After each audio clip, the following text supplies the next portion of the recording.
It's time to talk about the science of growth hacking.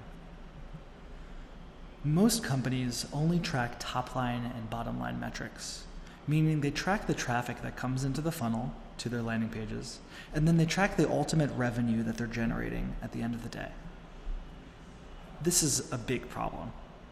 It kind of reminds me of an episode of South Park called The Underpants Gnomes, in which people start noticing that their underpants is going missing during the night.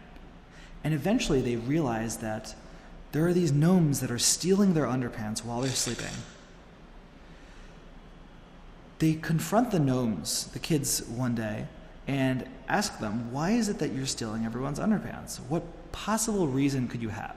And the gnomes say they have a business model. They claim to be business experts. So they explain what their model is. And it looks like this. Phase 1 is collect underpants. Phase 2 is question mark. And phase 3 is profit.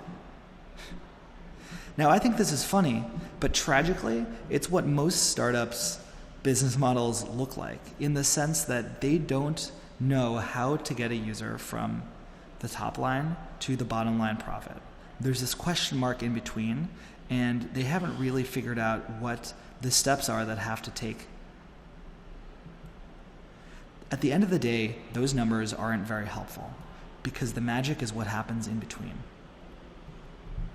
So the key to solving this problem, this key to replacing this question mark, is to map out the user lifecycle for your product.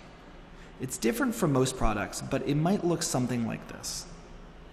Say a user hears about your product because he reads about it on a blog or a friend tells him. He decides to visit your site. On the site, he reads about your product and he likes what he reads, so he creates an account. Say he leaves and forgets about it for a few days. A few days later, he decides to visit again. Maybe he got an email or a friend reminded him to check it out. So he's come back and he's become an active user of the site. If he really likes the site, maybe he'll refer a friend, someone else who comes back into the top of the funnel. And then finally, he'll pay you if, say, your product is a premium or a subscription service product. Each of these steps that the user takes represents what we call a user state. The growth hacker's job is to figure out how to move users from one state to the next. So if someone's created an account and they're a user, how do you then figure out how to get them to come back, visit again later, and become an active user?